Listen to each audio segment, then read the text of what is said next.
Hello everyone and welcome back to another Star Wars figure review. Next up for you today we're going to be taking a look at the fifth and final figure that I've picked up from the Vintage Collection Wave 6, and this is the only figure from this wave to be taken from Episode 3 Revenge of the Sith.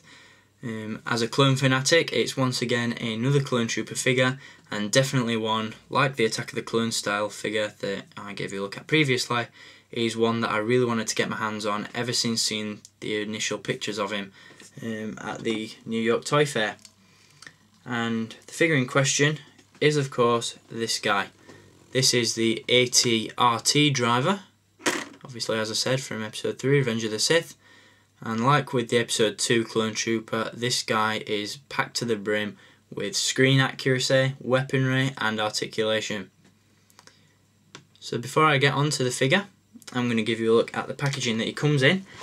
I really do like this packaging. Obviously you've got the Revenge of the Sith logo on the top of the card that we first saw during Wave 2. And there you see you've got an image of the AT-RT driver riding the AT-RT Walker on Kashyyyk. On the back of the packaging you've got the original release of the AT-RT driver from Revenge of the Sith, as well as the Vintage Collection description and the rest of the wave pictured at the bottom. So very nice packaging with this guy. Definitely one that I wouldn't mind keeping carded if I can pick a few more of them up. Now onto the figure. At first glance it doesn't really look that much different to the initial AT-RT driver that was released in 2005, but once you get this guy in hand and really start playing around with him, posing him and whatnot, you know, you'll really tell that this guy is a vast upgrade. Like with the Episode 2 Clone Trooper, the proportions have been corrected with this guy, so he's a lot more slender and a lot slimmer. Some collectors see that as a bad thing, but personally I like it. It looks a lot better than all the previous Clone Troopers in my opinion. The helmet is removable, and underneath he's got a resculpt of the head based on actor Temuera Morrison, who does of course play the older Clone Troopers,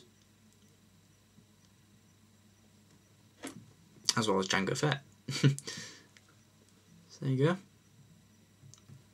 The helmet is a very nice sculpt as well. Like with the rest of the body, it's completely accurate and looks absolutely superb. Just hope you're getting a decent look at it.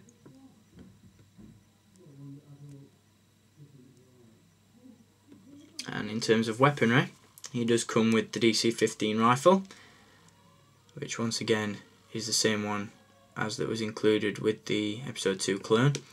And he also comes with this very cool looking weapon as well, which I'm not entirely sure on the name of, but it looks like some sort of grenade launcher.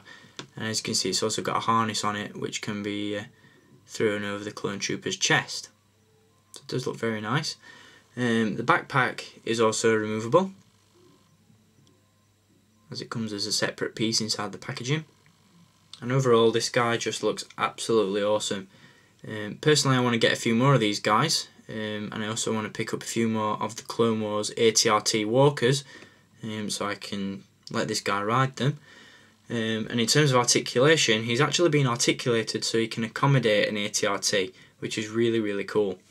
He's got a ball jointed neck, ball hinged shoulders and elbows, swivel wrists unfortunately, ball hinged torso, ball hinged hips, so he can of course ride the Walker, ball hinged knees and ball hinged ankles.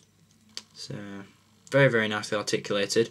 And something that I didn't mention in my Episode 2 clone review, but something that I'll mention here, is the main focus of this resculpt that I really like is the fact that the boots are one of the most in proportion aspects of the figure. They've really been made to look 100% screen accurate, and I really do like that. Really impressed with these new clones. Obviously, like with this guy and with the Episode 2 clone that I've just reviewed, I would assume that these are going to be the clone sculpts heading forward in the line.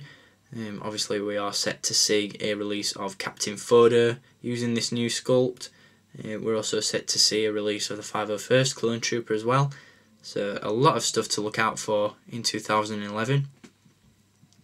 But these two are definitely up there as some of my favourite Vintage Collection figures so far. Definitely recommend picking them up if you haven't done already. Just reposition that helmet for you.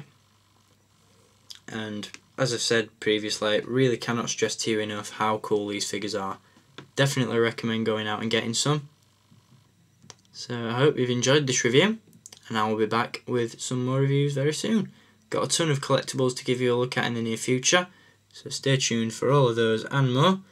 And until next time, keep collecting, and may the Force be with you.